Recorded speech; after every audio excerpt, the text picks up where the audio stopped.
YouTube n'est pas réservé aux youtubeurs. Ça, c'est vraiment un truc à comprendre. C'est que les gens pensent que s'ils veulent faire du YouTube, ils doivent être un youtubeur. J'ai 5000 abonnés sur YouTube. Depuis le début de l'année, YouTube m'a rapporté 120 ou 130 000 euros de vente. Quand j'avais 17 ans, j'étais mal dans ma peau, j'ai lu 1 million de bouquins de développement personnel, ça n'a pas changé grand chose. Ensuite, j'ai lancé mon business et toute ma vie a changé. Pendant longtemps, j'avais un business à taille normale, tu vois.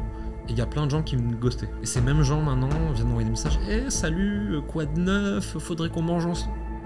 Non. La plupart des gens ouvrent même pas la formation, c'est-à-dire qu'ils ouvrent même pas un seul module de la formation. L'audience, elle est tellement épuisée, essorée, qu'il faut sans arrêt lui proposer la nouvelle révolution, et c'est fatigant. Ce podcast est édité par Coleman Media, un label de podcasteurs spécialisé pour les coachs, les professions de l'accompagnement, les consultants.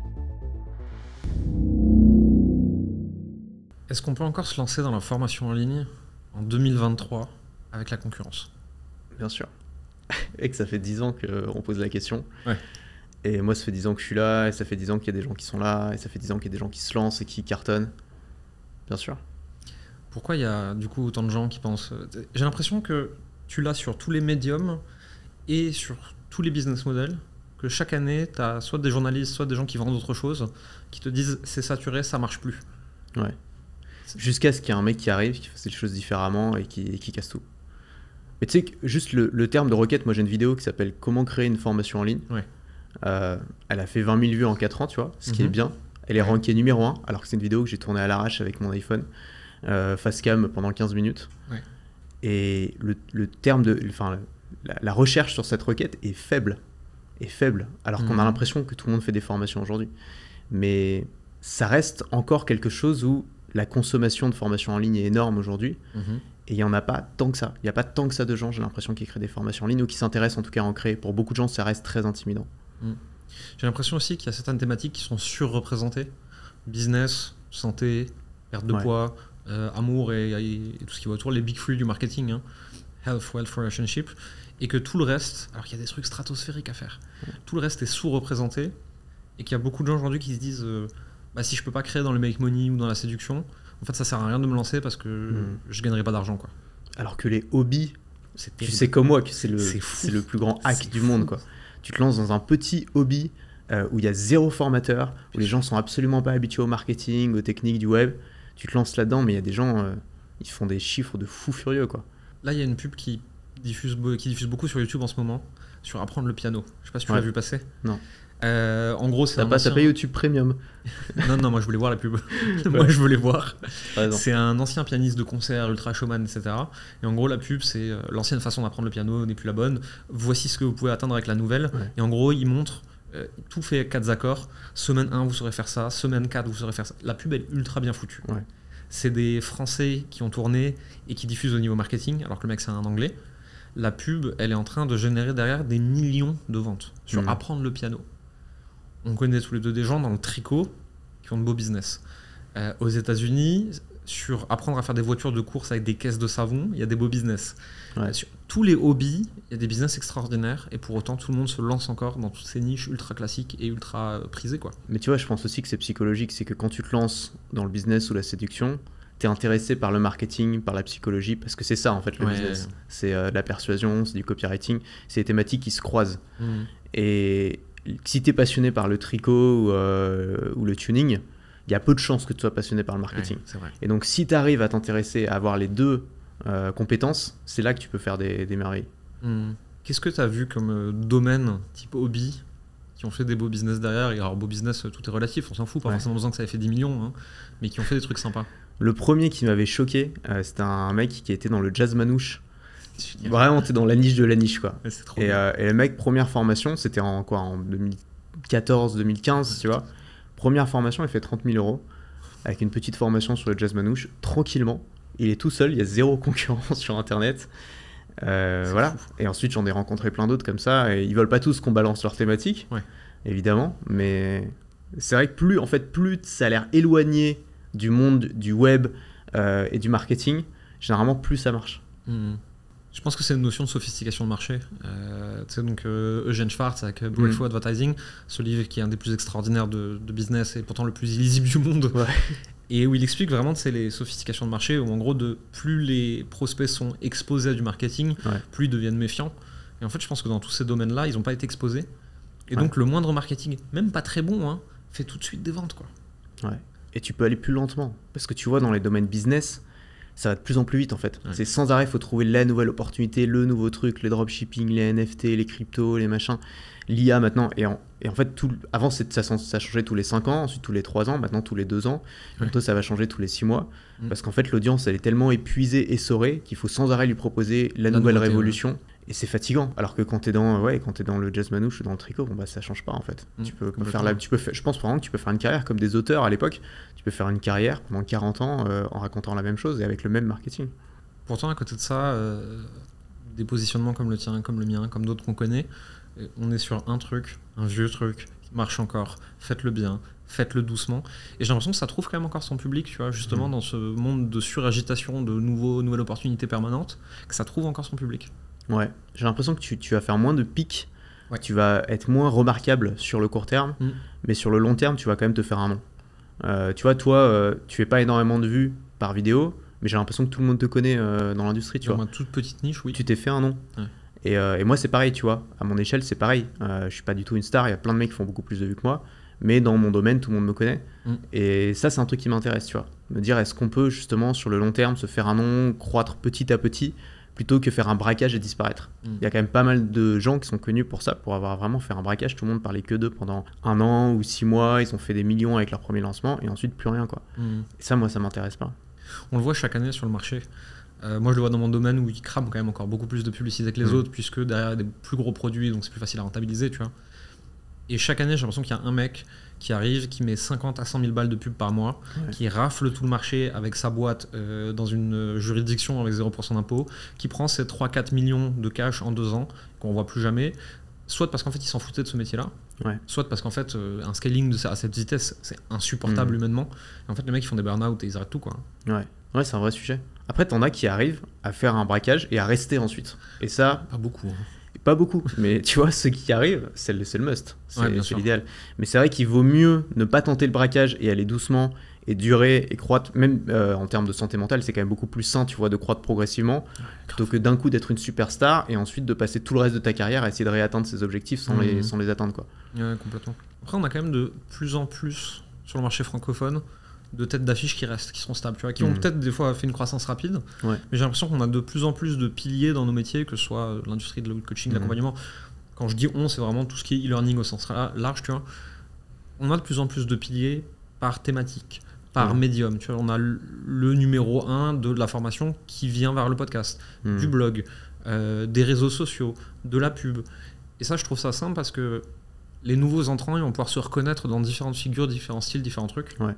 Et on sort de « il n'y a que ma méthode qui marche ». Moi, je me bats avec les gens en face de moi toute la journée en disant « toutes les méthodes marchent, tous les types de produits marchent.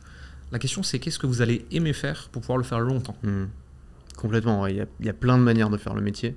Et c'est positif de voir tous ces styles et toutes ces manières différentes qui peuvent coexister. Chacune avoir son audience, chacune marcher d'une façon ou d'une autre.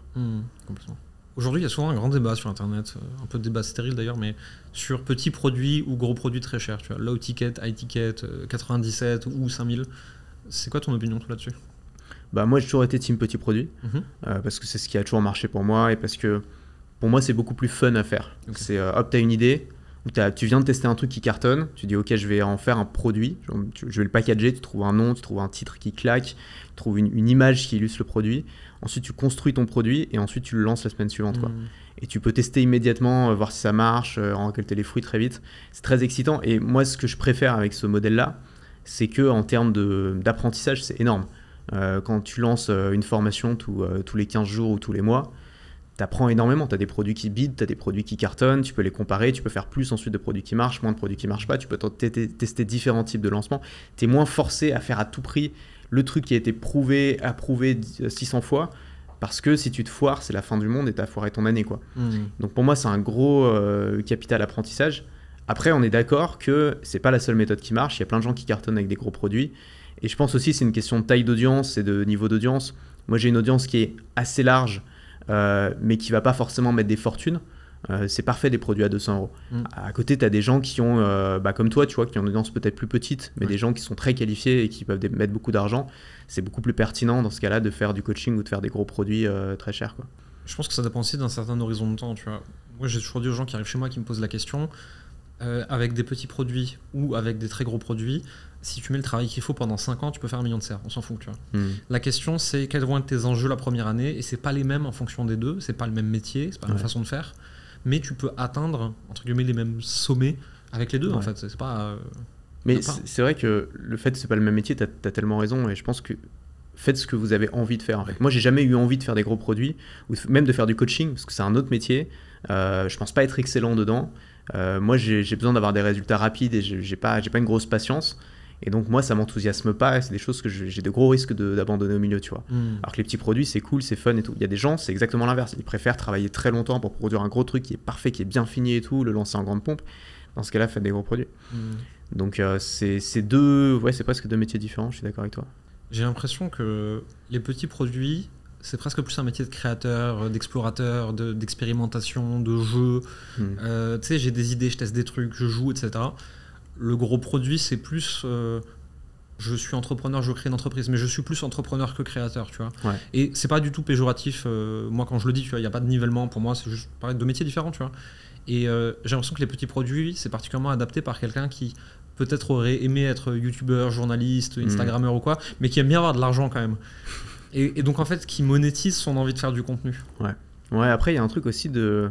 Moi j'aime pas laisser mes clients partir dans la nature, tu vois. S'ils ont acheté un des produits chez moi et qu'ils l'ont aimé, il y a de fortes chances qu'ils aient envie de continuer à se former. Personne se dit, ah bah c'est bon, je connais tout, je me forme plus. Ça n'existe pas en fait. Et donc qu'est-ce qui se passe souvent, c'est que les gens qui font des gros produits, ou qui ont un produit unique, pas forcément des gros produits, mais qui ont un produit unique, en fait, ils ont des clients jetables. C'est-à-dire qu'ils ont des clients, ils consomment leurs produits, ensuite ils en veulent plus, ils vont où ? Ils vont chez la concurrence. Ils vont chez les gens qui lancent plusieurs produits. Et en fait, ils sont sans arrêt en train de faire de l'acquisition. Au bout d'un moment, ils épuisent le marché, donc l'acquisition coûte de plus en plus cher.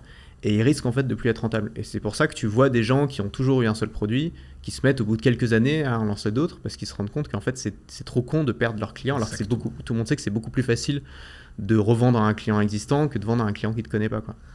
C'est notre plus gros enjeu, nous, actuellement. On a toujours été monoproduits, là on commence à développer un deuxième qui va au-dessus. Alors on reste nous sur des produits chers, d'accompagnement long, etc. sur notre métier. Mais on va lancer un deuxième, on a lancé un Continuity pour nos clients les plus avancés du produit 1 mais qui ne vont pas encore dans le produit 2. On lance des trucs autour et tout. Parce que dans mon métier en tout cas, quand tu arrives à entre 500K et 1 million, 1,2 million par an, tu as un enjeu de LTV, plus d'acquisition, tu es de moins en moins rentable.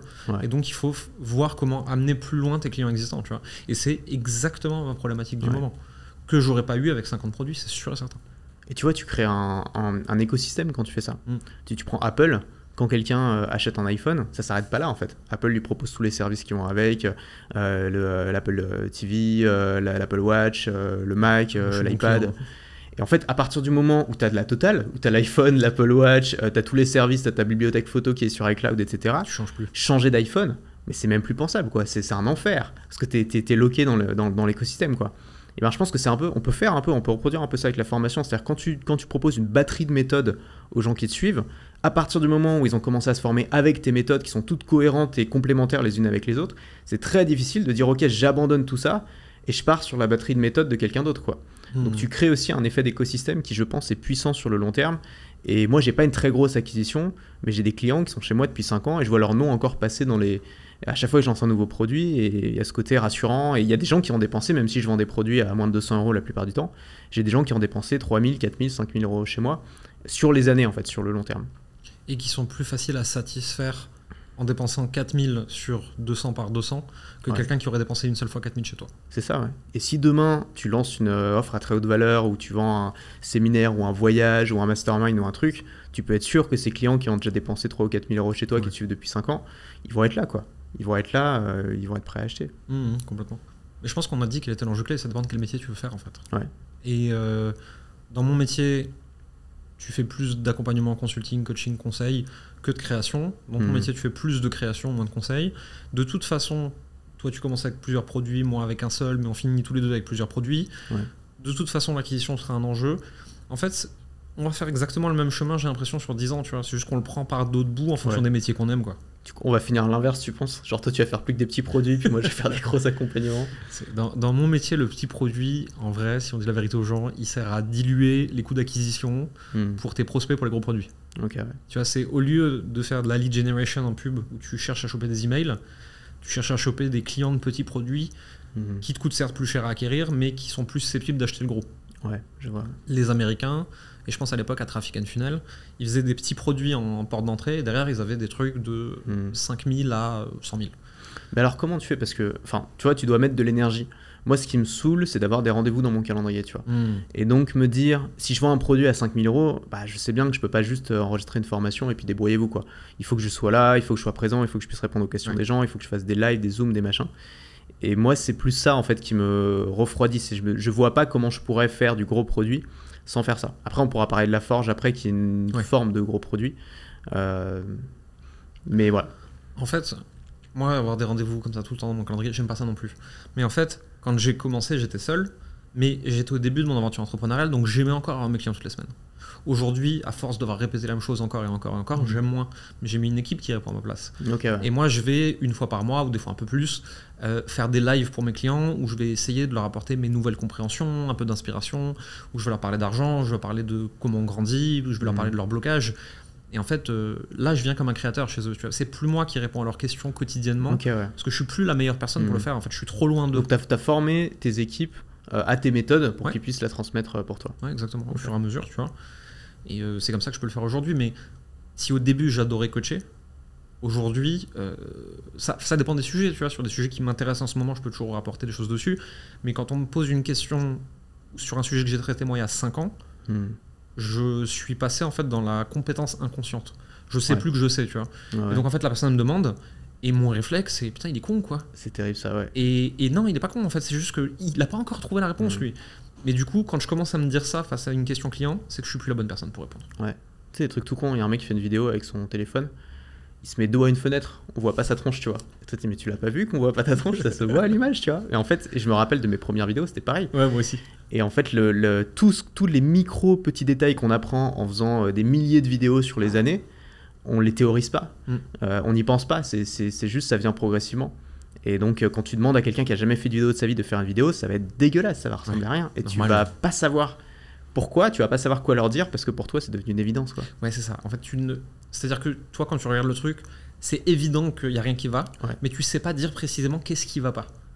Et donc, en fait, il me faut des gens, en tout cas, entre mes clients et moi, qui sont plus avancés que mes clients, mais moins avancés que moi, qui arrivent à parler avec moi et avec nos clients. Et qui arrivent à faire le juste pont pour les aider à appliquer les détails de nos méthodes, tu vois. De trucs qui, pour moi, sont inconscients. Si tu me dis, qu'est-ce qui fait qu'un post marche sur Facebook, par exemple, parce que nous, on l'utilise beaucoup avec nos clients, je peux pas te répondre. J'ai trop d'informations dans ma tête, j'arriverai pas à te donner la bonne. Par contre, un de nos coachs qui me dit machin a tel problème, il a fait ça, ça a pas marché, qu'est-ce qu'il faut faire? Là, tu me poses une question précise, je sais te donner une réponse. Donc en fait, il faut des proxys, quoi. Mais encore une fois, haute philosophie de développement, tu vois, c'est est-ce que tu veux coacher et ensuite coacher tes équipes à coacher, ou est-ce que toi tu veux créer? Moi, les petits produits me foutent des bouffées d'angoisse parce que ça demande une rigueur pour faire un bon petit produit, tu vois, pour synthétiser ta pensée, pour structurer ton plan, pour faire un bel enregistrement. C'est vrai que c'est beaucoup de travail, c'est le gros inconvénient des petits produits, c'est que tu es sans arrêt de devoir en lancer des nouveaux, quoi. Et alors qu'un gros produit, tu peux juste le mettre à jour, ce qui est plus facile. Tu peux peaufiner à chaque fois la page de vente, l'améliorer un petit peu, alors que petit produit, tu dois repartir de zéro à chaque fois. Moi, je fais un truc bâclé au début et je l'améliore petit à petit, tu vois. Mais tu vois, il peut avoir des méthodes hybrides qui marchent bien avec. Moi, c'est ce que j'ai fait pendant des années. J'avais un produit qui était pas, je sais pas si on peut appeler ça un gros produit, mais c'était un produit qui était peut-être 4 ou 5 fois plus cher que mes petits produits, qui s'appelait d'abord Maker Pro, puis ensuite la carte. Ouais, je me rappelle. C'était une sorte de produit complet en fait, et ça marchait très bien. Il se vendait très bien, et c'était en complément au petit produit. Et c'était un produit que je mettais à jour chaque année. D'ailleurs, je pense en lancer une nouvelle version l'année prochaine. Et le modèle hybride, je trouvais, était pas mal. Parce que ça permet aussi, quand tu es un peu fatigué, t'as pas envie de créer un produit ce mois-ci, bon bah c'est pas grave. T'as un autre truc qui tourne derrière. Après, la carte, je me souviens plus quel prix tu vendais ça, mais c'était plusieurs centaines d'euros. Je vendais ça, peut-être 600, enfin entre 500 et 600 euros, quelque chose comme ça. Ouais, c'est pas tout à fait du high ticket, c'est du mid ticket, ça dépend des thématiques. Mais c'était le maximum que je pouvais vendre sans avoir à mettre du temps par client, tu vois. C'est-à-dire où je pouvais juste vendre un téléchargement.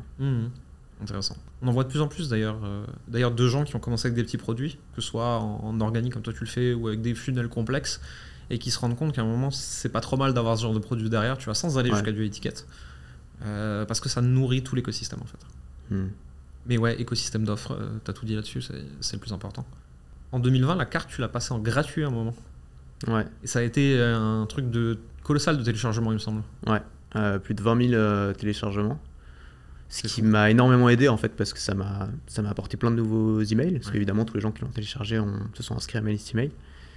Et ça m'a permis de faire un chiffre d'affaires de fou cette année-là. Après, c'était l'année du Covid. Ouais, donc je pense que je suis pas le seul dans cette thématique-là à avoir fait un chiffre d'affaires de fou. Ce qu'il faut dire aussi, c'est que donc c'était ma plus grosse formation. C'était pendant le premier confinement. Et je me suis dit, qu'est-ce que je peux faire ? Est-ce que je peux faire un truc, je sais pas, qui peut aider les gens, ou est-ce que je peux... voilà, je suis pas médecin, je suis pas infirmier, qu'est-ce que je peux faire à mon échelle, quoi ? Et je me suis dit, ok, j'ai une formation qui peut aider les gens ils sont chez eux, ils ont rien à faire, je vais la rendre gratuite et on va voir ce qui se passe. Il n'y avait pas de stratégie en fait. Et je la rends gratuite, et là en effet, tout le monde en parle, tout le monde se rue dessus, des dizaines de milliers de téléchargements. Et beaucoup de gens ont suivi cette formation. Et ce qui fait que ça fait entrer aussi beaucoup de gens dans mon écosystème, des gens qui ne seraient pas forcément rentrés parce qu'ils n'étaient pas forcément convaincus avant d'acheter. Et ça a eu un impact plutôt positif. Ouais. Mais le problème, c'est que j'ai grillé la formation et qu'ensuite, j'avais plus de grosses formations. Et qu'une grosse formation comme ça prend au moins un mois à créer. Donc il faut s'y mettre. Quoi. C'est quoi je sais pas si tu le mesures d'ailleurs, mais le taux de complétion de tes formations, tu le connais un petit peu ou pas ? Il est pourri. Fou, mais je pense pas être le seul. Enfin, ça dépend. Non, c'est tout le marché. Je pense que ça dépend de ton prix, ça dépend du niveau d'accompagnement et tout. Mais la plupart des gens ouvrent même pas la formation. C'est-à-dire qu'ils ouvrent même pas un seul module de la formation. Ensuite, tu as une grosse partie des gens qui ouvrent, qui en suivent un ou deux, qui vont pas jusqu'au bout. Et ensuite, tu as une minorité qui va jusqu'au bout. Et je pense que sur la minorité qui va jusqu'au bout, tu as encore une minorité qui applique et qui vraiment passe à l'action. Mais moi, ça m'inquiète pas. Enfin, je sais que beaucoup de... C'est by design, c'est normal en fait. Ouais, beaucoup de formateurs sont super inquiets pour ça. Ils culpabilisent énormément ou ils essaient de cacher le truc sous le tapis. Mais en fait, c'est tout à fait normal. Moi, j'ai plein de livres dans la bibliothèque. Bon, une grosse partie, je les ai pas lus. On me les a offerts. Il y en a que j'ai lus. J'en ai rien gardé. Et puis, il y en a peut-être 2 ou 3, tu vois, sur les 100 livres. Qui ont changé ma vie, qui ont un impact extraordinaire. Ouais. Moi, c'est pareil sur toutes les formations que j'ai suivies. Il y en a plein que j'ai acheté que j'ai pas suivi. Il y en a que j'ai acheté que j'ai suivi qui ont rien changé à ma vie. Et puis, il y en a une ou deux qui ont un impact extraordinaire. Et en fait, quand tu mets 100 ou 200 balles dans une formation ou 20 ou 30 balles dans un livre, c'est pas grave, en fait. Si la plupart t'aident pas beaucoup, en tout cas, souvent, ils vont t'aider un petit peu, tu vois. Ouais. Mais ce qui compte, c'est que sur ceux que tu suives, il y en ait un qui soit le déclic, qui te permette de te faire une nouvelle action qui va derrière te rapporter potentiellement dans nos thématiques des dizaines de milliers d'euros, des centaines de milliers d'euros. Et là, tu vas rembourser toutes les formations en fait, que tu as achetées jusque-là. Ouais, c'est presque des petits paris que tu fais en achetant des formations, en te disant à un moment, il y en a une qui va tout changer. Quoi.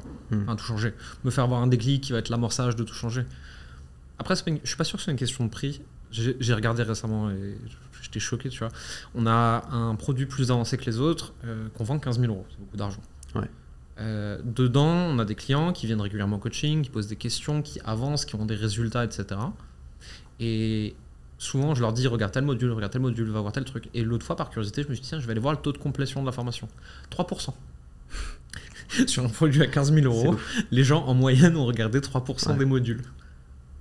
C'est un produit d'effort. Écoute, il faut fournir un effort, c'est difficile. Il n'y a pas de rendez-vous, tu dois fournir tout seul chez toi, personne ne va vérifier, c'est normal. Ça dépend aussi si tu aimes bien consommer ce genre de type de produit, tu vois. Moi, j'ai déjà payé très très cher sur des gros produits américains. Alors, c'était des genres de mastermind coaching, mais il y avait aussi une partie formation. Ouais. J'ai tout poncé, je matais 4 heures par jour le matin en x2. Il y a des gens qui bouffent des formations au petit déjeuner, c'est leur loisir, quoi. Ils adorent ça. Moi, j'adore, je m'éclate à faire ça. Donc voilà, quand t'aimes ça, c'est génial, tu vas les suivre, tu vas les appliquer. Après, il y a aussi des gens qui suivent tout, qui appliquent rien, tu vois. Et puis il y a des gens qui en suivent pas beaucoup, mais celles qui suivent ont vraiment... Moi, c'est plus mon profil, je dirais. Je suis pas énormément de formations. Il y en a que j'achète que je suis pas du tout, mais généralement quand je les suis, c'est vraiment que j'ai un problème urgent et douloureux, et donc c'est comme les bouquins, et donc je vais le poncer, je vais appliquer tout de suite, et ça va avoir de l'impact. Moi, je pense que je suis entrepreneur parce que j'aime apprendre des trucs, et j'aime bien les recracher en plus derrière. Et en fait, mais j'aime bien être payé aussi. Et donc en fait, c'est ma façon que j'ai trouvé d'apprendre systématiquement de nouvelles choses et d'être toujours payé pour ça, quoi, et de rencontrer des gens. Et... C'est ça la clé, tu vois. Si tu arrives à aligner tes intérêts et un business model efficace, tout est facile et tu vas devenir riche, quoi. Ça y est. il faut aligner, tu vois. Ouais. Toi, ton truc, c'est de te former. Génial, t'es formateur. Donc, quand on est formateur, quand on veut enseigner, il faut apprendre. T'es dans cette dynamique-là, ça vient nourrir ton travail, c'est top, quoi. Ouais, bien sûr. Et puis, ça permet de rencontrer des gens et ça m'intéresse, ça me nourrit. Et ça me permet de faire des contenus comme on est en train de faire ici, tu vois. Si j'avais pas le type de business que j'ai, avec la taille de business que j'ai, j'aurais pas les occasions que j'ai de rencontrer des gens, donc je pourrais pas apprendre, transmettre. Enfin, c'est tout un écosystème qui se nourrit bien. Et d'ailleurs, je le vois, dès que j'arrête d'apprendre et que j'arrête de rencontrer, je deviens chiant dans mon business, chiant avec mes équipes, chiant dans mes contenus, et en fait, j'ai l'impression d'être un petit gars morose, c'est nul. Mais ouais, c'est presque thérapeutique en fait, cette activité. Genre, moi, tu sais, j'ai lu, quand j'avais 17 ans, j'étais mal dans ma peau, j'ai lu 1 million de bouquins de développement personnel, ça n'a pas changé grand chose. Et ensuite, j'ai lancé mon business et toute ma vie a changé. D'un coup, j'ai commencé à me faire des potes, j'ai commencé à avoir confiance en moi, j'ai commencé à avoir de l'estime pour ce que je faisais, j'ai commencé à être plus à l'aise dans ma vie, être plus à l'aise avec les autres, etc. Enfin, tout s'est déverrouillé au moment où j'ai lancé mon activité, où ça a commencé à marcher. C'est la même chose pour moi. Ça t'ouvre tellement de portes, ça te fait rencontrer plein de gens intéressants, ça te force à prendre des décisions, à sortir de ta zone de confort, à agir. En fait, toutes les théories que tu apprends dans les bouquins de dev perso, d'un coup, tu les mets en pratique quand tu lances ton business. Et quand tu sais qu'une des causes premières de dépression, c'est de ne pas avoir de sens dans son travail, et que c'est un truc qui touche peut-être 60% de la population, enfin, c'est colossal. Tu te dis que c'est presque vital, en fait, même pour la santé et pour le bonheur, de trouver un métier qui nous plaît, qui est aligné justement entre nos intérêts et nos résultats. Quoi. J'ai l'impression aussi que l'entrepreneuriat permet de rencontrer un cercle beaucoup plus bienveillant et qui te pousse à grandir, tu vois. Parce qu'on a tous nos amis d'enfance et en fait, tout ce qu'on a en commun, c'est qu'on a grandi au même endroit, tu vois. Et il y a certaines relations qui durent dans le temps et qui deviennent hyper agréables, hyper saines et tout, mais il y en a aussi plein de toxiques que tu te trimbales avec des gens tout pourris, avec qui tu as des discussions toutes pourries, etc. Et moi, je sais qu'il y en a pas mal que j'ai laissé de côté, sans grief, tu vois, j'ai rien contre eux, je leur veux pas, on n'est pas fâchés, tu vois, mais juste, on a plus tellement d'intérêts communs. Et quand je rencontre des entrepreneurs, ceux avec qui ça fit sur les valeurs, les centres d'intérêt en dehors du business, ça devient des relations beaucoup plus saines que ce que je pouvais construire par le passé. Je sais pas si tu as expérimenté ça aussi. Ouais, et puis il y a une sorte de compétition saine, tu vois, enfin quand c'est avec les bonnes personnes. Mais tu as des entrepreneurs, forcément tu te compares un peu, tu t'échanges des tips, tu regardes un petit peu ce qu'ils font et en fait ça te tire vers le haut d'une certaine façon. Complètement. Moi je sais que plus je suis entouré d'entrepreneurs, plus j'ai d'idées et plus je suis motivé à me dépasser. Pareil. Ça va pas se faire si je suis isolé. Donc c'est vrai que c'est des relations utiles de ce point de vue-là. Moi j'ai des phases comme ça, tu vois. J'apprends plein de trucs, je les applique, ça a des résultats, ça me permet de rencontrer des gens. Je les rencontre, je me nourris énormément. Ensuite, socialement, je suis vidé, il faut que je rentre à ma maison. Et je rentre, et là, j'ai tout qui ressort, et ça fait une effervescence de création qui amène des résultats, qui me pousse à apprendre de nouvelles choses. Et c'est vraiment un cercle, en fait, permanent, quoi. Mais nous, on a mis en place cette règle avec Félix, donc mon associé. Chaque semaine, on interviewe un expert en podcast, tu vois, qu'on peut publier aussi sur YouTube. Et en fait, on interviewe un expert qui nous intéresse, quoi. Quelqu'un qui a réussi à faire des trucs que nous, on comprend pas et tout. Et c'est génial, en fait, ça nous fait un rendez-vous où chaque semaine on apprend des choses. En fait, chaque semaine on suit une formation gratuite. Et en plus, ça nous attire de l'audience, du trafic, et c'est bon pour nous, quoi. Ouais, mais c'est la direction que vous avez prise avec Guillaume là récemment, après le tâtonnage des 2-3 premiers épisodes, et je trouve que c'est hyper smart. Je te l'avais dit en off quand on était sur Riverside, c'est qu'à 5 c'est le bordel, à 3 vous pouvez apprendre. Félix et toi, en plus, vous avez des profils un peu différents, même si vous comprenez particulièrement bien. Et donc, ça va être hyper intéressant, en fait, autant pour l'invité que pour vous, que pour l'audience. Parce que si tu fais un truc qui t'intéresse et que tu le fais pour toi, c'est plus intéressant, en fait, à regarder. C'est drôle, parce que c'est exactement le feedback que j'ai. Genre, sur la dernière interview, c'était comme si j'étais tout seul avec Félix et l'invité, et qu'on n'était pas filmé. C'est-à-dire que je lui posais toutes les questions qui me brûlaient les lèvres, j'avais envie de savoir, en fait. Et des mecs m'ont dit en commentaire, mec, c'est trop bien, t'as vraiment tiré toutes les infos que tu pouvais, c'était super intéressant, on a pris des notes, on a appris plein de trucs et tout. Et en fait, aujourd'hui, c'est davantage ça que je veux faire, c'est que j'ai essayé de faire un format un petit peu divertissement, on réagit à l'actualité et tout. Et c'est pas mal, il y a des gens qui aiment bien ça, mais comme tu dis, c'est un peu brouillon, c'est très compliqué à organiser parce que ramener 5 personnes à chaque fois, c'est quand même la galère. Et en fait, je me suis revenu sur mon cœur de métier et ce que je sais faire et que j'aime le plus faire, c'est-à-dire faire de l'éducation où on s'échange de la valeur, quoi. Tu fais une mini formation pour toi et pour les autres chaque semaine, en fait.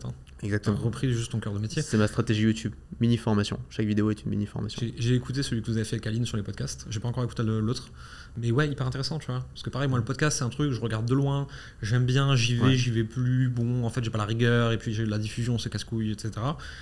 Et je regarde de loin le podcast d'Aline, tu vois, que j'écoute de temps en temps, elle a merveilleusement développé ce médium qui est pas simple, tu vois, et elle a vraiment mis une leçon à tout le monde.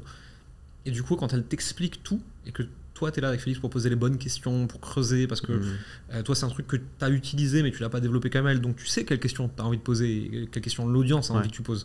Et donc, ça crée un format qui est hyper intéressant. Tu as un invité qui va parler d'un truc qui survole souvent.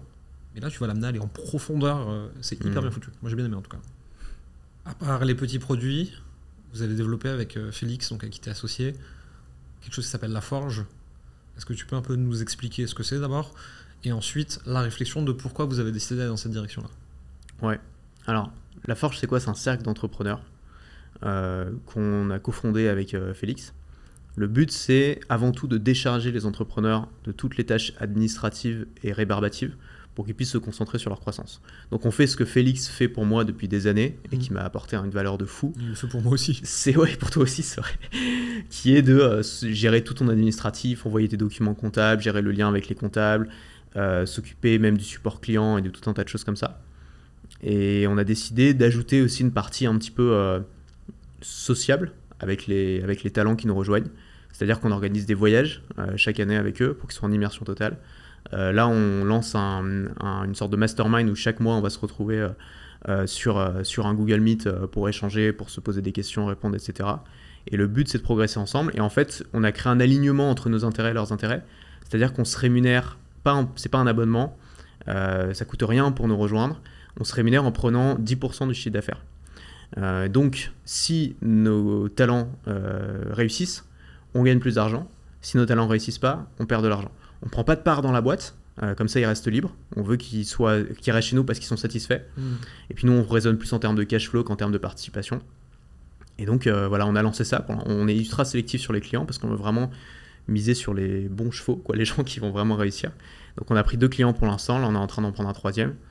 Et ça se développe lentement, c'est vraiment un projet très long terme. On l'a fait avec Félix parce que Félix a cette compétence de gestion d'entreprise comme personne là, notamment dans les domaines d'infopreneurs comme tu sais si bien. Ouais. Et moi, je peux lui apporter des clients. J'ai un gros pool de gens qui sont intéressés par ce genre de service.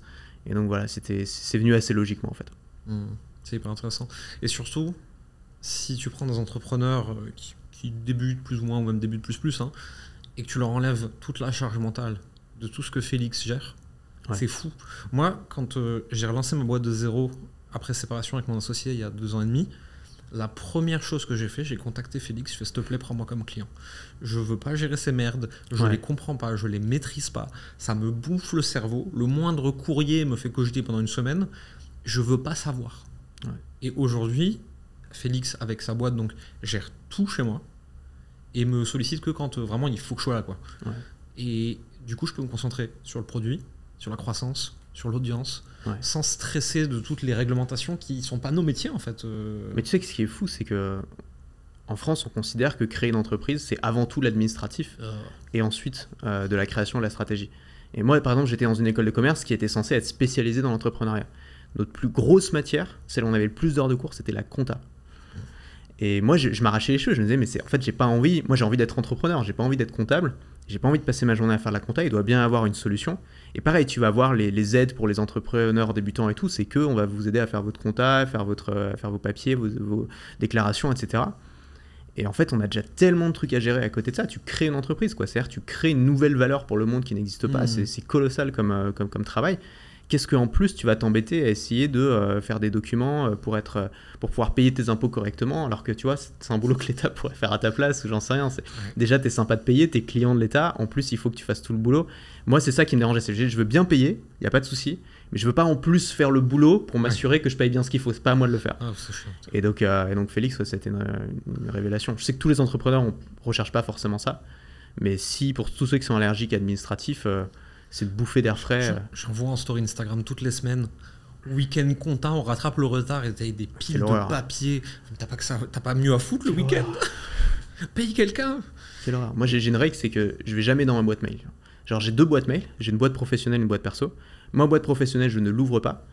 C'est notre équipe qui gère ça. On a une équipe au support client. Et quand il y a un truc vraiment important, on me l'envoie sur Telegram. Ma boîte perso, j'ai mis une automatisation qui ouvre automatiquement tous les mails que je reçois. Donc j'ai jamais d'email non lu en fait, ça n'existe pas. Et en fait, c'est comme un flux RSS. C'est-à-dire que de temps en temps, je me dis tiens, est-ce que j'ai pas reçu des mails intéressants, ou tiens, est-ce que j'ai pas reçu le mail d'un tel et tout. Je vais dans ma boîte perso, je scrolle et puis je finis par tomber dessus. Je rate plein de mails à cause de ça, mais en fait ma vie est beaucoup mieux parce que j'ai gagné un temps fou et en fait j'ai jamais raté un truc fondamental quoi. Genre, si t'as un parent qui meurt, on va pas te prévenir par mail quoi. Donc en fait, tous les trucs vraiment urgents, vraiment importants, tu finiras par le savoir, t'inquiète pas. On t'enverra un courrier recommandé, un coup de téléphone, un truc. Ouais, et puis s'il y a une vraie grosse opportunité, la personne va pas juste envoyer un mail et plus jamais te répondre. Elle va trouver un moyen de reach out par autre part, en fait, systématiquement. C'est ça. T'as une histoire comme ça, je sais pas si elle est vraie ou pas, hein, c'est une histoire de management qui se raconte. C'était, je crois, un directeur de chez Orange, tu vois, qui revient de vacances, sauf qu'en fait la secrétaire n'était pas là non plus, c'était le bordel. Bref, il revient, il y a 20 000 demandes en attente. Impossible de les rattraper. Et le mec s'est dit, bon, je supprime tout ce qui est urgent reviendra. Ouais, c'est ça.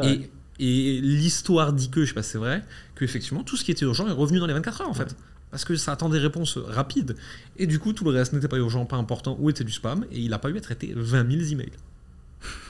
Je suis capable de faire ce genre de conneries. Essayez ça, franchement. Alors peut-être pas, moi j'irais pas de les supprimer, parce que tu peux pas les récupérer. Ouais, il les faire archiver, tu sais. Mais ouais, soit les archiver, soit juste tous les marquer comme lus, et hop, toute ta liste de 55 tâches, tu vois, hop, elle disparaît immédiatement. Et souvent, il se passe rien en fait. Genre, tout va bien. Donc faut essayer. Lisez quand même vos newsletters. Lisez vos newsletters, c'est très important. Ça, c'est le seul truc qu'il faut lire. Je sais pas si tu as déjà remarqué, souvent quand quelqu'un avec qui tu bosses vient te voir pour régler un problème, si t'es pas en capacité de répondre et que tu reviens 6, 8, 12 heures après, il a trouvé une solution tout seul. Ouais. C'est comme les messages. T'as des potes qui répondent aux messages instantanément. Je sais que t'en fais partie. Ouais, moi je suis un peu... Félix m'a dit ce qui est génial avec Jérémy, c'est qu'il répond tout de suite. Moi je suis un peu vif là-dessus. Et c'est vrai que du coup, j'ai plus tendance à contacter ces potes-là quand j'ai besoin d'un conseil ou que j'ai besoin d'aide, parce que je sais qu'ils vont être actifs. Alors que le mec qui répond tous les 3 jours, je me dis, bon, faut vraiment que j'ai une très très bonne raison de le contacter, sinon ça vaut pas le coup, quoi. Et j'essaie d'être un peu comme ça aussi, c'est-à-dire de pas être trop réactif pour pas avoir trop de messages. Parce qu'en fait, les nouveaux emails maintenant, c'est les messages privés. Et je commence en fait à me sentir un peu enseveli. À chaque fois que t'as un nouveau contact, boum, en fait c'est des nouvelles tâches qui arrivent dans ta messagerie, quoi. Ouais, moi en fait j'ai des moments de la journée, tu vois. C'est-à-dire que si je deep work, rien n'est ouvert. On peut essayer de me contacter, mon téléphone il est en ne pas déranger toute l'année. C'est-à-dire que les numéros qui passent le filtre, c'est mes parents, ma femme. Même mes potes, ils savent, c'est pas la peine, envoie-moi un message, je te rappellerai dès que je peux. Donc en fait, si tu veux, c'est comme la règle que j'ai avec mes clients, mes équipes, etc. Tu peux m'écrire absolument quand tu veux, jour, de nuit, week-end, rien à foutre. Par contre, moi je te réponds quand je peux. Souvent, c'est dans la minute. Mais des fois, il se peut que pendant 24-48 heures, je sois absolument injoignable. Et si personne est en train de mourir, m'en fous, quoi. En fait, débrouille-toi. Tu connais Beeper ? C'est une app qui est sortie il n'y a pas longtemps, qui est encore en bêta et tout. T'en avais parlé dans Yum, non ? Ouais, ça permet de centraliser toutes les messageries. C'est génial. Je pense que ça me foutrait des bouffes dans moi sur trop de trucs. J'en pouvais plus, moi, de plus me souvenir qui j'ai contacté où, etc. Entre WhatsApp, Telegram, Messenger, etc. Beeper, tu mets tout, même Instagram, Messenger, enfin vraiment tout, LinkedIn, toutes tes messageries sont centralisées là. Et en fait, maintenant je suis beaucoup plus efficace parce que quand j'ai un moment, je sais pas, je suis aux toilettes, je me dis allez, je réponds à tous les messages en 5 minutes. Je vais sur Beeper, j'ai 8 messages, je réponds tout ce que je peux répondre en une ligne, je réponds en une ligne. Et en fait, je me débarrasse de toute ma liste de tâches et je me sens beaucoup mieux plutôt qu'avant quand je laissais traîner mes messages et je n'osais pas ouvrir WhatsApp parce que je voyais la petite pastille avec 19 messages. C'est terrible. Il y a aussi un sujet de plus t'es exposé, plus t'as de réussite au sens conventionnel entrepreneurial, plus t'as de chiffre d'affaires, même si ça veut rien dire sur la réussite de ta boîte, plus t'es sollicité en fait. Parce que t'as tous ceux qui débutent qui veulent des conseils, t'as tous ceux qui sont à ton niveau qui veulent te parler, ceux qui sont plus loin ils veulent te closer, ceux qui sont à côté ils veulent faire un partenariat. Et bon, déjà c'est stressant, là, cette sursollicitation permanente, mais moi ça m'a rendu un peu triste ce truc, tu vois, de... Pendant longtemps j'avais un business à taille normale, tu vois. Et il y a plein de gens qui me ghostaient. Genre vraiment, je les intéressais pas, ils m'ignoraient. Et ces mêmes gens maintenant viennent m'envoyer des messages. Salut, quoi de neuf ? Faudrait qu'on mange ensemble. Non, il faut pas, laisse-moi. Et je sais que ça fait partie du jeu, tu vois. Mais je sais pas, ça me rend un peu triste. Je pense qu'il y a des personnalités. Je pense que nous, on a une personnalité, on est un peu introverti et tout. En même temps, on a du mal à dire non. Parce qu'on aime bien faire plaisir aux gens. Et donc, il y a des gens, tu les as rencontrés une fois, tu as fait un truc avec eux il y a 5 ans, etc. Ils te recontactent, ils passent à Paris, ils veulent prendre un verre, etc. Et toi, tu as déjà plein de rendez-vous cette semaine et tout. Et donc, pour moi, j'ai pas trouvé de solution définitive à ça. C'est difficile de dire non. Parfois, je dis oui, on verra plus tard. Là, cette semaine, je suis trop débordé et tout. J'essaie de toujours rester poli, courtois et chaleureux. Mais t'as pas c'est vrai qu'au bout d'un moment, t'as pas le choix de si tu dis oui à tout, c'est plus toi qui décides de ce que tu fais de tes journées et c'est problématique, quoi. Et puis surtout, t'as toute la team extravertie qui veut absolument qu'on s'appelle. Ouais, non, ça je fais pas. Alors moi j'ai plus d'appels. Moi je réponds, je fais dis-moi déjà quel est le sujet ici, puis on verra si ça vaut la la peine qu'on s'appelle. s'appelle. Ça, il y en a, ils démordent pas, tu vois. Ils veulent te proposer un truc, ils disent on s'appelle, j'ai un truc à te proposer. Moi, ça j'accepte jamais, tu vois. Je dis propose-moi en message. Et puis je te dirai si ça m'intéresse, à ce moment-là, on s'appelle. Et il y en a, ils en démentent pas, ils veulent pas et finissent par le proposer. Généralement, c'est pas super intéressant pour toi, c'est pour ça qu'ils voulaient t'appeler, parce qu'ils voulaient bien te faire la petite page de vente, etc. C'est une opportunité internationale de réseau d'affaires, ouais, du prochain Netflix de l'entrepreneuriat. C'est ça, tu vois. Et ouais, non, faut refuser les appels. Et en fait, si ça tient pas sur un message, c'est que c'est probablement pas un truc que t'as envie de faire, quoi. De toute façon, moi, les seuls gens que j'appelle, c'est mes potes, entrepreneur ou pas, ma famille, mes collaborateurs, si ça nécessite un appel, mais nous on gère quand même 90% de trucs sur Slack. Je bosse avec 22 personnes, j'ai 2-3 rendez-vous par semaine, tu vois, et jamais fixe. C'est en fonction des besoins, quoi. On peut pas se plaindre de ça en soi, parce que c'est un bon signe, tu vois. Oui, bien sûr. La plupart des entrepreneurs ont qu'une envie, c'est d'être contactés. Ils cherchent des clients, ils cherchent des prospects, etc. Ils cherchent des partenaires. Voilà, quand t'es personne et que personne te connaît et que t'as pas d'audience, c'est extrêmement difficile. Et donc quand t'as la chance de passer ce cap où c'est les gens qui s'intéressent à toi, c'est une chance en fait. Après tu t'organises avec ça, mais c'est quand même, faut pas oublier à chaque fois que tu reçois un message que bon, c'est cool. C'est-à-dire que je suis toujours pertinent, quoi. C'est ça le plus difficile, tu vois. C'est d'un côté, je suis extrêmement honoré qu'on pense à moi et je me rappelle du Jérémy qui débutait et qui aurait aimé qu'on pense plus souvent à lui, etc. Et de l'autre côté, en fait, le problème c'est que avant vous étiez 0 à penser à moi et maintenant vous êtes 3000, quoi. Enfin, pas possible, quoi. pas assez de possibilités dans la journée et puis trop introverti. Moi les appels ça me fout des bouffées d'angoisse. Genre vraiment, ma femme se moque de moi quand il faut téléphoner à quelqu'un, je lui donne le téléphone. J'appelle pas un livreur, j'appelle pas une administration, j'appelle pas les gens. Je suis capable de prendre le train 2 heures, boire un café avec quelqu'un plutôt que de l'avoir au téléphone. Ouais, et puis il y a des gens, ils t'appellent, ils te préviennent même pas qu'ils vont t'appeler. Donc tu te retrouves d'un coup à devoir prendre une décision très rapidement sur un truc que t'as pas eu le temps de réfléchir, à un moment où t'es pas du tout prédisposé à ça. C'est pas bon. Moi je peux pas, c'est ne pas déranger, il tombe sur messagerie. Et tu sais, avant j'avais une option où quand ils appelaient 2-3 fois de suite, ça passait le filtre parce que c'était peut-être une urgence, tu vois. Sauf que tous mes potes ils l'avaient compris, donc ils appelaient 3 fois par 3 fois et donc je l'ai bloqué aussi maintenant. Et en gros, il y a ma femme et mes parents qui passent le filtre, c'est tout. Les autres qui m'écrivent, ils savent. Il y a un autre sujet dont je voulais te parler. T'as fait le choix, et j'ai l'impression que c'est un choix c'est presque devenu un choix militant, de rester en France, de laisser ta boîte en France. Tu voyages beaucoup, mais tout ton business en France, ta vie en France, etc. Avec tout ce qu'on connaît de complexité administrative, fiscale, etc. Pourquoi ce choix ? Est-ce que des fois tu le remets en question ? Enfin, quelle est ta pensée vis-à-vis de ça ? Ouais, mais c'est vrai qu'on a l'impression que ça devient presque militant. Moi, à la base, c'est pas du tout militant, mais il y a une telle pression à quitter la France, où il y a tellement de gens qui ont d'intérêt à te vendre le fait de quitter la France, que tu as l'impression presque d'être bizarre, surtout quand on est dans cette thématique-là d'infopreneuriat et tout, où la plupart des infopreneurs qui ont du succès sont partis. Ouais, moi j'ai beaucoup voyagé. À une époque, j'étais dans cette démarche-là. Je vivais à Paris. Je vivais ma mauvaise vie à Paris, tu vois, ma vie d'avant, c'est-à-dire métro, pas boulot, mais métro, école, dodo. Il faisait gris tout le temps. Je pouvais pas partir en voyage quand je voulais. C'était chiant, etc. Et donc, pour moi, comme tout le monde, je pensais qu'il y avait un Eldorado ailleurs. Ensuite, j'ai voyagé dans le monde entier. J'ai fait énormément de voyages. Je suis là en Asie, je suis là aux États-Unis, etc. Et jamais je me suis dit, ok, là, c'est bon, c'est là où je veux vivre. En fait, à chaque fois, je voyais ce qui allait pas et je me sentais quand même dépaysé. Je me disais, ouais, c'est pas bon pour moi. Et au final, j'ai commencé à vivre ma bonne vie à Paris, c'est-à-dire vivre dans un quartier sympa, ne plus prendre le métro, avoir aménagé mon temps comme je veux, pouvoir aller à la salle de sport à 15h. Pouvoir partir en voyage quand j'ai envie, donc dès que j'ai envie d'être un peu dépaysé, je pars en voyage. Et je vais avoir une maison de campagne, donc si j'ai envie d'un peu de nature, j'ai la nature. Et en fait, j'ai plus ce besoin-là. Et je suis bien à Paris, j'aime quand même beaucoup ce qui se passe à Paris, la manière dont ça évolue, même s'il y a plein de problèmes en France. J'aime bien cette ville et je trouve qu'elle évolue bien. Et je me dis, j'ai la chance de faire partie des gens qui considèrent ça. Beaucoup de gens considèrent l'inverse. Et donc, j'ai envie d'en profiter. Maintenant, ouais, je comprends qu'il y a des gens qui s'en aillent. Si t'es pas satisfait du package, tu t'en vas, tu vois. Après, pour aller à Dubaï, franchement, moi, ça me fait pas rêver du tout, tu vois. J'y suis allé, j'ai pas tenu 5 jours. Au bout de 4 jours, je suis parti, c'était imprévu, mais je suis parti dans le désert, dans un resort au milieu du désert, parce que je pouvais pas supporter de sortir de mon hôtel et de pas pouvoir marcher nulle part. C'est-à-dire que mon hôtel, c'était comme une aire d'autoroute, en fait. Ça donnait sur une autoroute il y avait pas de trottoir. Ce qui pour moi est délirant, parce que moi ma liberté c'est de pouvoir me promener, c'est le truc de base, quoi. Je me suis dit comment font les gens pour survivre ici. Donc il y a des gens qui y arrivent très bien, moi j'y arrivais pas, et en fait il y a plein d'autres endroits où voilà, je me dis c'est sympa, mais bon, je préfère la France, quoi. J'ai vu récemment des vidéos sur Dubaï de personnes qui vivent là-bas et qui aiment ça, hein. Et j'ai vu donc les visites IMO, j'ai vu les quartiers, j'ai vu les routes, les machins, les trucs. Ça fait une très jolie carte postale. Ce truc très nouveau, les grandes tours en verre avec les beaux apparts. Je trouve même pas que ça fasse une jolie carte postale, parce que c'est moche. La skyline de Dubaï, elle est dégueulasse. Tu prends la skyline de New York, elle est magnifique. C'est harmonieux, tu vois. T'as 2 centres avec des gratte-ciel, t'as le centre ancien avec l'Empire State Building, t'as le centre moderne avec le One World Trade Center. C'est sublime, Manhattan. De loin, tu te mets sur New Jersey, tu regardes ça, c'est sublime. La skyline de Dubaï, ça ressemble à rien. T'as une espèce de grosse avenue qui en fait est une autoroute, tu peux même pas traverser. Et t'as des espèces de grands immeubles, il y en a un très gros, puis un tout petit à côté, puis un beaucoup plus grand. Enfin, c'est l'anarchie complète d'un point de vue esthétique.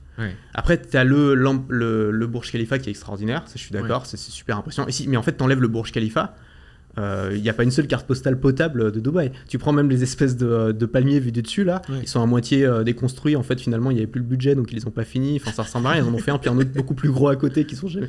Enfin, tu vois, on dirait que les mecs, c'est genre comme un entrepreneur, il a plein d'idées, il lance plein de projets inachevés, ça part dans tous les sens, et en fait, il supprime rien, et du coup, tu te retrouves avec une espèce de chaos. Pour moi, c'est ça l'esthétique moi, ce de que Dubaï. j'ai vu surtout, c'est la vue des apparts quand c'est genre au milieu de l'appart, tu vois, donc c'est-à-dire t'es un peu riche mais pas trop. Et en fait, t'es dans une bulle en verre, entouré de plein d'autres bulles en verre. En bas, t'as 3 palmiers, 2 piscines. Le reste, c'est des routes. Et j'avais l'impression de voir un peu tous ces films pseudo-futuristes de sociétés standardisées, tu vois. En général, c'est des films asiatiques, tu vois, qui t'expliquent ce qu'est devenu Hong Kong ou Singapour en 2300. Ouais. Et ça me fait un peu le penser métaverse de Zuckerberg. Ouais, c'est ça, ouais. Et je comprends l'attrait qu'ont certains pour Dubaï, et je le respecte, mais ça me donne pas envie. Alors bien sûr, 0 impôt et tous les services à la personne à 4 secondes de chez toi, ça me s'excite beaucoup, hein, mais le reste du package me plaît pas en fait. Et après, il y a aussi les gens. Après, j'y étais pas. Il faut avoir un bon environnement social, tu vois. Et il y a clairement une communauté d'entrepreneurs super active à Dubaï. Ouais. Moi, j'ai aucun pote, à part Olivier Roland, j'ai aucun pote qui vit là-bas. Je les connais pas, ces gens-là. Donc c'est peut-être des gens très sympas, mais moi, je les connais pas. Moi, tous mes potes entrepreneurs, alors il y en a qui sont expatriés, mais pas à Dubaï.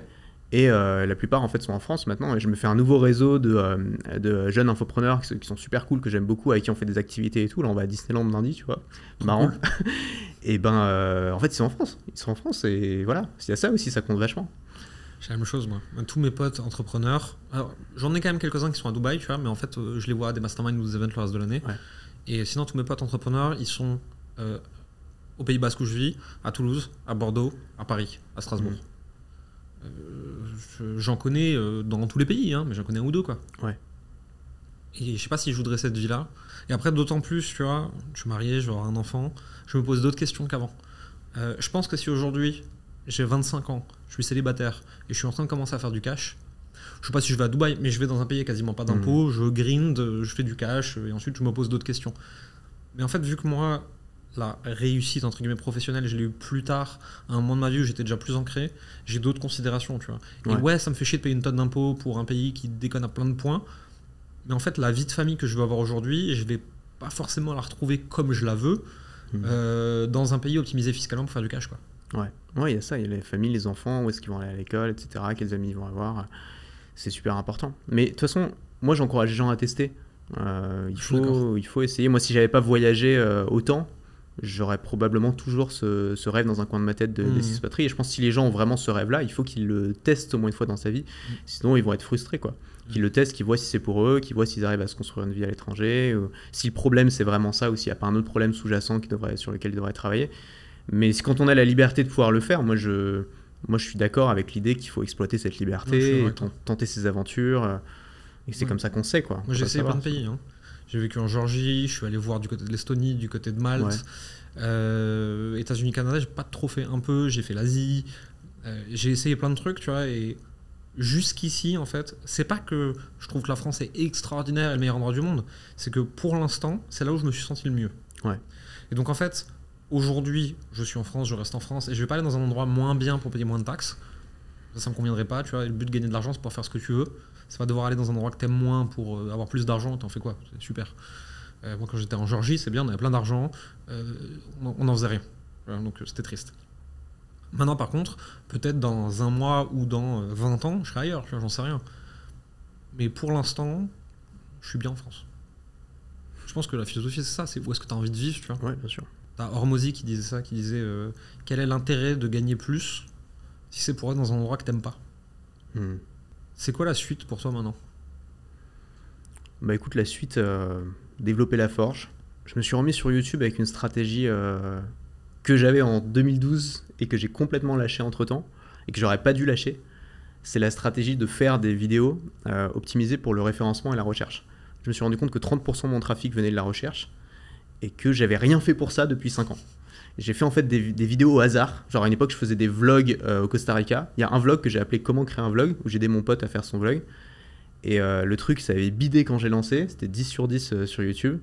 Et 2 ans plus tard, la vidéo, elle est en train de monter de fou. Tu tapes comment créer un vlog. Vlog, hein, j'ai dit. Je sais pas si je dis blog. Vlog, tu tapes comment créer un vlog. Genre c'est deuxième sur le truc de recherche et tout.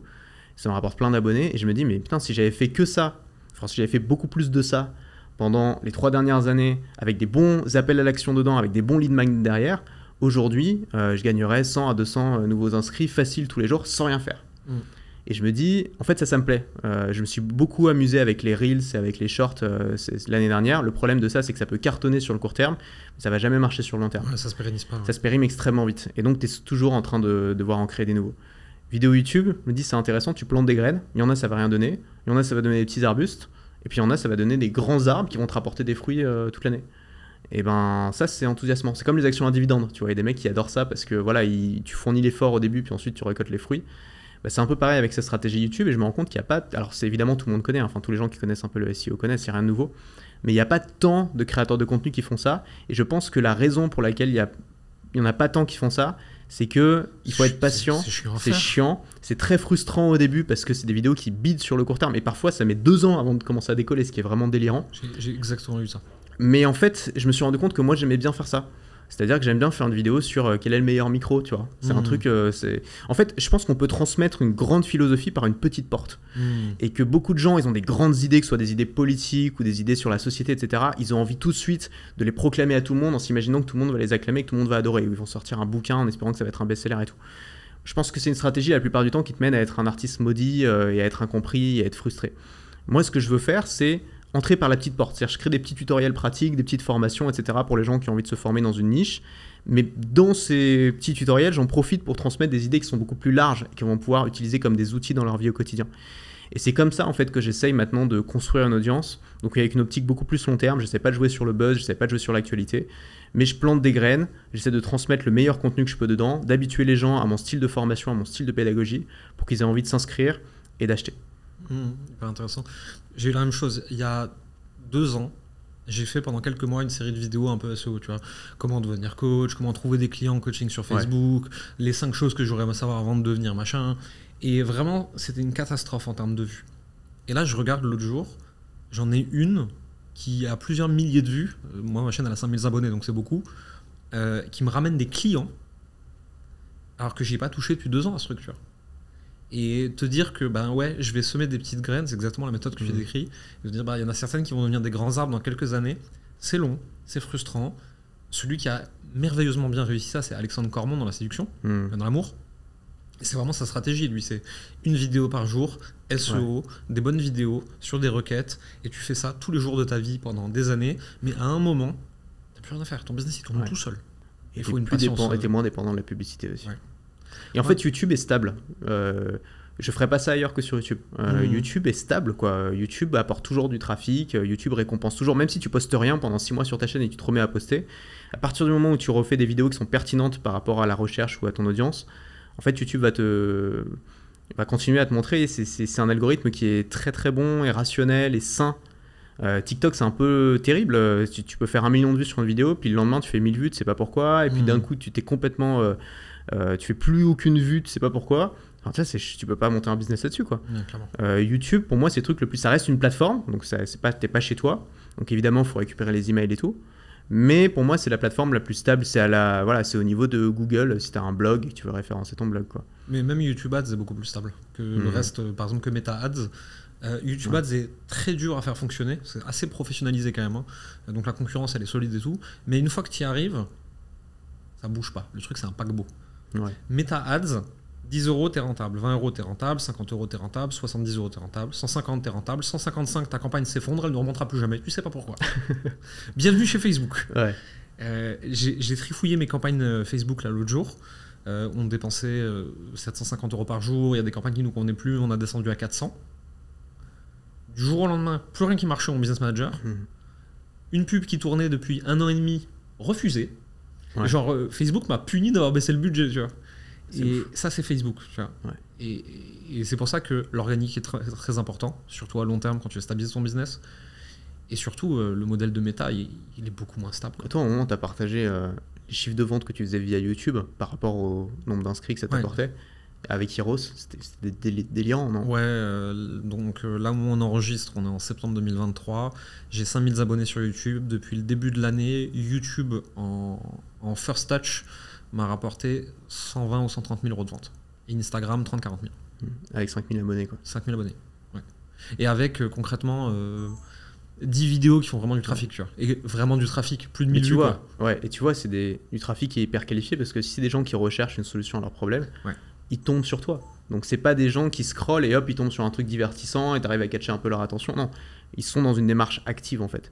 Et ça change tout. Moi, j'essaie de m'éloigner un peu du modèle où j'essaie d'avoir un maximum d'inscrits, maximum de trafic, maximum de vues, pour me mettre sur un modèle où j'arrête de dépenser de l'énergie pour essayer de viser large. J'essaie de concentrer mon énergie sur la niche de gens qui sont déjà intéressés, qui ont plus de chances de venir, etc. C'est juste une histoire d'optimisation, quoi. Et ça dépend, encore une fois, ça dépend de la métrique qui est importante pour toi.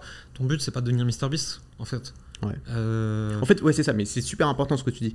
YouTube n'est pas réservé aux youtubeurs. Ça, c'est vraiment un truc à comprendre. C'est que les gens pensent que s'ils veulent faire du YouTube, ils doivent être un youtubeur. Donc, ils copient les MrBeast, les AMXM, les je sais pas quoi. Ils essaient de faire des trucs super divertissants avec des miniatures super contrastées, tout ce qu'il faut. En fait, il y a tout un tas d'autres utilisations de YouTube. YouTube, c'est aussi un moteur de recherche, c'est aussi une plateforme de formation. Les gens se forment sur YouTube, et quand quelqu'un se forme sur YouTube, il n'a pas du tout les mêmes attentes que quand tu regardes une vidéo de MrBeast. Son but, c'est pas de se divertir un maximum avec un plan qui change toutes les microsecondes. C'est d'apprendre, de prendre des notes. C'est pas grave si la vidéo est un peu longue, c'est pas grave s'il n'y a pas plein de plans différents, c'est pas grave si c'est filmé avec un téléphone. Vraiment, moi j'ai des vidéos, c'est du 15 minutes face cam avec un téléphone et un son pourri, quoi. Et ben ça a fait 100 000 vues parce qu'en fait j'ai des vidéos qui sont dans le top de ma chaîne où c'est moi qui partage l'écran de mon iPad avec un tableau blanc et moi un petit au-dessus sur Zoom, hein, donc le truc éclaté, le son de merde et tout. 1h45 à me regarder gribouiller. Quand j'écris, j'ai pas cut, j'ai pas accéléré, donc tu me vois en train d'écrire 1h45. Le truc qui fait des milliers de vues. Il y a une place pour ça sur YouTube. Le seul truc qu'il faut savoir, c'est quel est notre ranking actuel sur YouTube. C'est-à-dire que si tu as démarré ta chaîne YouTube hier et que tu fais une vidéo genre comment se faire connaître sur YouTube, bon, ta vidéo elle va se noyer. Donc dans ce cas, tu choisis vraiment une micro-niche pour essayer d'être le seul positionné dessus, mais où il y a un petit peu de demande. Et puis si au contraire ta chaîne elle a déjà l'autorité, à ce moment-là tu peux essayer de viser des mots-clés un peu plus populaires, quoi. Je suis complètement d'accord. Mais c'est important de le dire, tu vois, c'est... Parce que par exemple, quelqu'un qui découvre sa chaîne aujourd'hui, il voit que tu as 170, 180 000 abonnés, quelque chose comme ça. Il peut se sentir découragé. Mais en fait, il y a plein d'histoires de gens qu'on connaît tous les deux qui, avec leurs 1000 premiers abonnés YouTube, avaient déjà des business à 10-20K par mois, en fait. Que ce soit dans le petit produit, que ce soit dans le conseil consulting. Rémi de la chaîne YouTube Parlons Long Terme, il le dit, avec ses 500 premiers abonnés, il a pris un client en conseil en gestion de patrimoine sur des gros budgets, tu vois. Ouais, j'ai un pote, il faisait des vidéos tous les jours pendant des années, hein, peut-être 5 ou 6 ans, 7 ans. Il a arrêté récemment, il faisait 15 000 € par mois avec 200 vues par vidéo. M'étonne pas, si les vues sont qualifiées. C'est les 200 mêmes personnes qui sont été tous les jours pour aller écouter son petit discours. C'était du fast cam. Hein. Fast cam, il parle pendant 10 minutes, aucune coupure, zéro montage. Il mettait ça sur YouTube. Bon, 15 000 € par mois, c'est quand même pas mal, quoi. On se compare à MrBeast, mais faut juste remettre du contexte, en fait. Imagine que tu as 200 personnes dans une salle qui reviennent tous les jours pour t'écouter parler d'un sujet que tu vends derrière. 200 personnes dans une salle, c'est immense, c'est beaucoup de gens. Et en fait, juste YouTube, on est à côté de gens qui font du divertissement, de gens qui font de la musique, de gens qui font de l'humour. Ces 200 personnes, elles ont une valeur qui est beaucoup plus importante. C'est ça aussi. Ça n'a rien à voir avec 200 vues sur une vidéo pédagogique, n'a rien à voir avec 200 vues sur une vidéo divertissement. Complètement. Qui elles-mêmes n'ont rien à voir avec 200 vues sur un TikTok, par exemple, qui sont des vues très courtes, quoi. T'avais fait une analyse d'ailleurs sur la valeur des abonnés, des vues TikTok versus Instagram versus YouTube. C'était assez spectaculaire. Il y avait un ratio de 1/10, je crois, un truc comme ça. Rien contre TikTok et Instagram. Instagram m'a rapporté, les gens qui venaient, les clients qui venaient d'Instagram m'ont rapporté 10 fois plus que ceux qui venaient de TikTok. TikTok m'a jamais rapporté d'argent, c'est incroyable. Ça m'a rapporté quelques milliers d'euros, tu vois, si je mets tout bout à bout. Sur le travail que tu as mis par rapport à ce mais oui, heureusement que j'ai posté mes Reels ailleurs, en fait. Et donc TikTok, alors ça a peut-être évolué, mais à ce moment-là, c'était une audience apathique de gens qui scrollaient et qui sortaient jamais de l'app, en fait. Et ça, faut le savoir, faut le mesurer, faut le savoir, parce que ça permet de pas perdre son temps à faire quelque chose qui marche pas. Même si TikTok te dit que ça marche parce que tu fais des vues, quoi. En fait, ça marche pour TikTok. Mais si toi tu fais des vues mais que ça te rapporte rien d'un point de vue business et que ça te permet pas de te faire connaître ou de développer ton activité, ça marche pas pour toi, quoi. J'avais la discussion avec un ami coach qui a fait à un moment quelques millions de vues sur TikTok, il s'est fait inviter à la radio du coup parce qu'il s'est fait repérer, machin, etc. Et il était trop content. Je lui ai dit, ok, ça t'a rapporté combien de clients? Il dit bah aucun. Ok, voilà. Moi aussi j'ai été invité à la radio pour un TikTok genre sur les nouveautés d'Instagram. J'ai été invité genre en mode l'expert d'Instagram alors que vraiment j'y connaissais rien du tout, tu vois, j'ai fait une vidéo à l'arrache. Et bon, c'était rigolo, c'était une expérience, tu vois, faut se lever à 6h du mat, c'est un peu pénible, mais bon, c'était rigolo. Mais aucun impact. Les mecs ont même pas dit mon hashtag pour que les mecs puissent me trouver, quoi. Ils ont même pas dit mon nom d'utilisateur, quoi. Vraiment aucun intérêt. Mais c'est amusant. Ouais. Vanity Metrics. Exactement. C'est utile, la Vanity Metrics. On peut dire ce qu'on veut, c'est une preuve sociale qui a une valeur énorme. Et c'est la seule preuve sociale qui est prouvée, qui est publique. N'importe qui peut dire combien il fait de chiffre d'affaires. S'il n'y a pas ces comptes qui sont publiés, ce qui est le cas de la plupart des créateurs, ils n'ont pas leur compte publié. Tu peux dire n'importe quoi. Alors que tu peux pas faire une vidéo genre comment de gagner 1 million d'abonnés sur YouTube et être une superstar si tu fais 3 vues, quoi. C'est pas crédible. Il y en a beaucoup qui essayent. Hein. Ouais, c'est pas crédible. Non, malheureusement. C'est une vraie problématique, mais je pense que ça dépend aussi à qui tu t'adresses, tu vois. Si tu es sur un marché de niche, de très très petite niche, l'expertise se sublime à la preuve sociale. Si tu veux toucher un public beaucoup plus large, tu es obligé d'avoir de la preuve sociale. Quand moi je fais des trucs plus grand public qui vont toucher le tout venant, ils me disent tous preuve. Si tu gagnais autant, tu ferais pas des vidéos YouTube. Quand je fais des trucs de niche où j'explique vraiment des toutes petites notions marketing liées au milieu du coaching, il y a personne qui vient me dire t'es qui pour dire ça, en fait. Ils reconnaissent la qualité du conseil et donc en fait ils l'acceptent. Donc je pense que ça dépend, plus tu élargis ton audience à du trafic froid, plus tu dois jouer à MrBeast, en fait. Ouais, c'est ça. Si tu avais un conseil à donner aux gens qui nous regardent, qui veulent se lancer, que ce soit sur la formation en ligne, sur les réseaux sociaux, ou mais juste le métier d'entrepreneur, en fait, t'aimerais leur dire quoi? T'aimerais qu'ils repartent avec quoi? Moi, la stratégie qui a toujours fonctionné pour moi, c'est d'être rapide dans ma prise de décision, mais ensuite d'être patient sur le résultat. C'est-à-dire, ok, je veux faire quelque chose, je sais que ça va marcher, j'ai vu suffisamment de preuves que ça va marcher, je me suis formé dessus, j'attends pas 3 ans pour le lancer, je le lance maintenant. Et pour moi, c'est facile parce que je suis super enthousiaste et j'ai envie de le faire vite. Et ensuite, ça va pas marcher tout de suite, il faut être capable d'être suffisamment patient pour que ça marche. Quand je me suis lancé, aujourd'hui, je suis moins patient parce qu'aujourd'hui, j'ai suffisamment d'audience pour pouvoir tester rapidement un concept.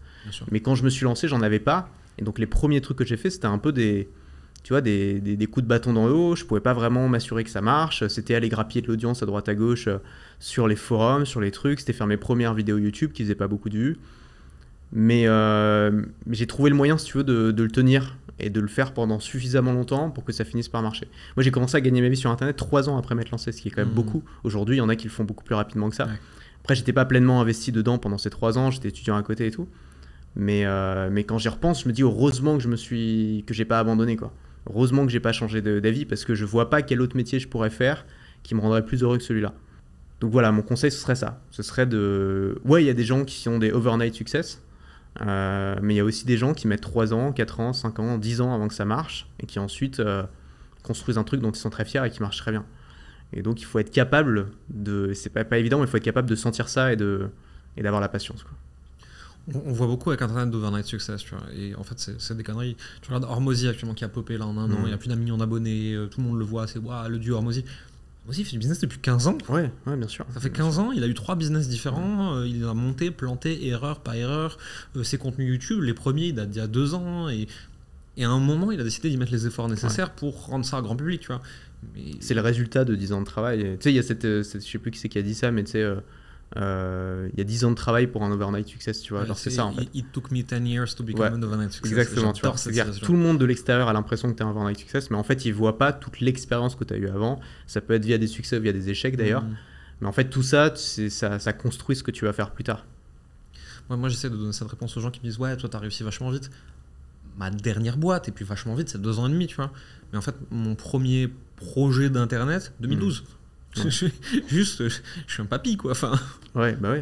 Et moi, c'est pareil, avant de le lancer sur cette thématique-là, j'ai créé une 15aine de blogs dans tout un tas de thématiques. Personne n'en a jamais entendu parler, personne ne les a jamais visités. Moi, je t'ai découvert à l'époque, Masterblog, c'est ça? Et même avant ça, tu vois, là, ça avait déjà commencé à marcher, je commençais déjà à gagner un peu d'argent. Mais même avant ça, j'ai créé des blogs sur des déclinaisons Linux, j'ai créé des blogs où je diffusais des chaînes de télé en streaming dessus, de manière parfaitement illégale. Je fais tout un tas de trucs, de conneries comme ça pour essayer juste d'avoir un peu d'attention, d'exister, de diffuser des trucs. Je faisais des petits blogs d'actualité, j'avais un Twitter que personne lisait. Enfin, tout un tas de trucs qui marchaient pas, en fait. Ouais, c'est ça en fait. C'est ce qu'on voit pas, c'est que j'ai appris des trucs là-dedans aussi, tu vois. J'ai appris notamment ce qui marchait pas et j'ai appris qu'il fallait que je me positionne sur une niche où je pouvais apporter de la valeur aux gens et que je sois patient et que je poste tous les jours, etc. Ça se fait pas du jour au lendemain, quoi. On voit pas, c'est le chemin, malheureusement. Où est-ce qu'on se retrouve Est-ce que tu as un endroit privilégié où les gens qui te découvriraient par cette vidéo devraient te suivre en particulier? Ouais, je pense que tu tapes Antoine BM sur Google, tu arrives sur mon site, tu t'inscris, j'envoie 3 emails par semaine avec du contenu. Je fais aussi des ventes de formation dedans, donc si tu n'as pas envie d'acheter de formation, il ne faut pas s'inscrire. Et sinon, ma chaîne YouTube, où tout est gratuit et je poste pas mal de contenu de valeur et de mini-formations en ce moment. Je suis assez actif, 1 vidéo par semaine, 2 vidéos par semaine, même avec les interviews. Donc Antoine BM. Je recommande, moi je lis, après toutes ces années encore, la plupart de tes emails, je regarde la plupart de tes vidéos. Et parce que, en fait, si tu veux, dans tous tes contenus, on retrouve 3 choses. On retrouve finalement du marketing, de la vente, et en se posant un peu avec du recul, tu vois, en se disant « Ah, il a fait ça comme ça, c'est intéressant ». Il y a toujours un peu de divertissement, un peu d'éducation, un format qui est travaillé, c'est-à-dire je te jette pas à la gueule mon lien. Et du coup, même avec les années, alors que je connais la plupart des choses que tu partages, j'ai quand même encore envie de regarder, tu vois. Ouais. Donc je pense que c'est intéressant, donc je le recommande à tout le monde. Bah merci. Merci beaucoup Antoine. Merci à toi. Le podcast est édité par Coleman Media, un label de podcasteurs spécialisé pour les coachs, les professions de l'accompagnement, les consultants. On édite des podcasts, des newsletters, des médias aux côtés de ces coachs et de ces indépendants. Coleman Media étant une branche de l'entreprise Coleman Publishing qui, elle, propose de l'accompagnement. Si vous voulez en savoir plus sur tout ça, n'hésitez pas à regarder les liens dans la description. À bientôt.